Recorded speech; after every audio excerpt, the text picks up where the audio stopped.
Bismillahirrahmanirrahim. Assalamualaikum warahmatullahi wabarakatuh.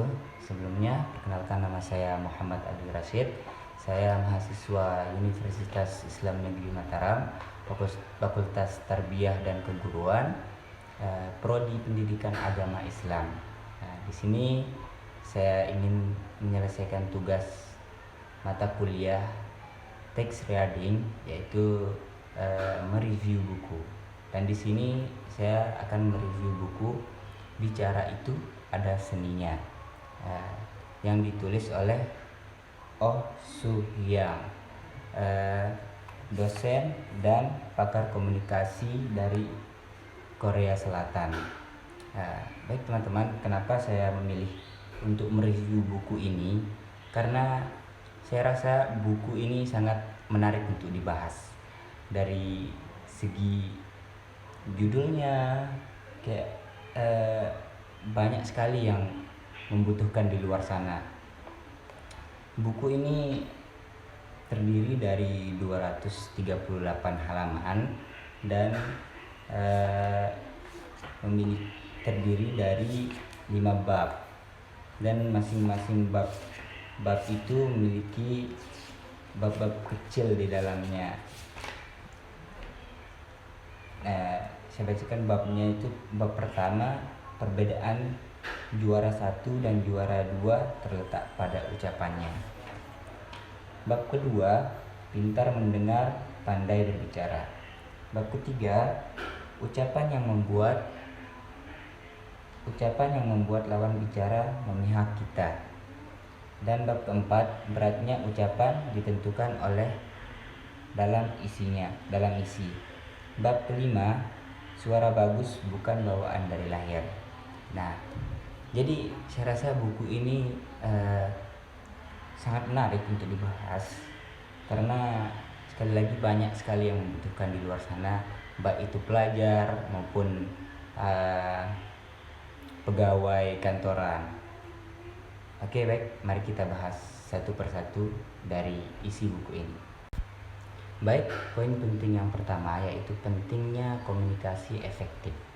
Buku ini menekankan betapa pentingnya kemampuan komunikasi dalam kehidupan sehari-hari, baik dalam konteks pribadi maupun profesional. Oh Soo Hyang menjelaskan bahwa komunikasi yang efektif dapat membangun hubungan yang lebih baik dan mencapai tujuan yang lebih mudah. Dan poin yang kedua yaitu teknik dasar komunikasi.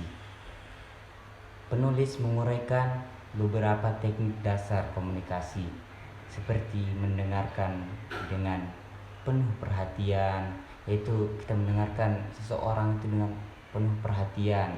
Dan yang kedua, mengajukan pertanyaan yang tepat. Dan yang ketiga yaitu memberikan tanggapan yang relevan. Dan buku ini menekankan pentingnya bahasa yang non-verbal, kuis seperti ekspresi wajah, kontak mata, dan bahasa tubuh. Dan poin penting yang ketiga yaitu mengatasi rasa gugup. Di dalam buku ini salah satu bagian penting dari buku ini adalah mengatasi rasa gugup dan cemas saat berbicara di depan umum. Dan di sini buku ini memberikan tips. Diberikan tips sebagai latihan pernapasan. Yang pertama, perhatian pernapasan. Yang kedua, persiapkan materi dengan baik. Dan yang ketiga itu cara menjaga fokus selama presentasi. Dan poin yang keempat yaitu membangun kepercayaan diri. Buku ini menawarkan strategi untuk membangun kepercayaan diri kita dalam berbicara, teman-teman. Dan penulis menyarankan untuk selalu mempersiapkan diri dengan baik, yaitu memahami audiens dan terus berlatih. Dan poin yang kelima yaitu menciptakan pesan yang jelas dan padat. Oh Soo Hyang, penulis buku ini, menekankan pentingnya menyampaikan pesan dengan jelas dan padat, dan menyusun pidato atau presentasi dengan struktur yang baik, seperti pembukaan yang menarik, isi yang informatif, dan penutup yang kuat. Dan poin penting yang keenam yaitu kekuatan cerita dan metafora, teman-teman. Yaitu menggunakan cerita dan metafora sebagai alat untuk membuat pesan lebih menarik dan mudah diingat. penulis ini memberikan contoh bagaimana cerita pribadi atau anekdot dapat memperkuat pesan yang disampaikan. Poin yang ketujuh yaitu interaksi dan keterlibatan audiens. Dan cara melibatkan audiens dalam percakapan atau presentasi agar mereka tetap tertarik dan terlibat menggunakan humor, pertanyaan retoris, dan aktivitas interaktif untuk mempertahankan perhatian audiens. Dan poin penting yang terakhir yaitu penyesuaian gaya komunikasi. Pentingnya menyesuaikan gaya komunikasi dengan situasi dan audiens, yaitu penulis menjelaskan berbagai gaya komunikasi dan kapan sebaiknya masing-masing digunakan. Nah, dari penjelasan yang tadi teman-teman, semoga teman-teman bisa tertarik untuk membaca buku ini, karena saya rasa buku ini sangat recommended untuk dibaca, khususnya bagi pelajar kayak kita ini, lebih-lebihnya kepada mahasiswa teman-teman, yaitu yang hari-hari disuruh presentasi dan lain sebagainya kan. Itu sangat rekomend lah bagi kita untuk baca buku ini, sangat membantu lah untuk kehidupan perkuliahan kita. Dan di sini saya pribadi itu memiliki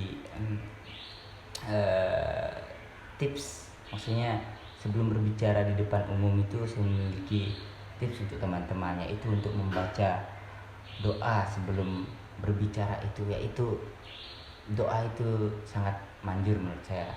Yang gini bunyinya teman-teman, itu doanya Rabbi shrah li sadri wa yassir li amri wahlul 'uqdatam min lisani yafqahu qawli. Ya, mungkin itu saja dari saya teman-teman. Ya, semoga teman-teman tertarik untuk membaca buku ini, karena sekali lagi saya rasa ini sangat recommended untuk kita sebagai pelajar. Ya, sekian dari saya, kurang lebihnya saya mohon maaf. Allahumma muwaffiq ila aqwamit thoriq. Wassalamualaikum warahmatullahi wabarakatuh. Audio Jungle.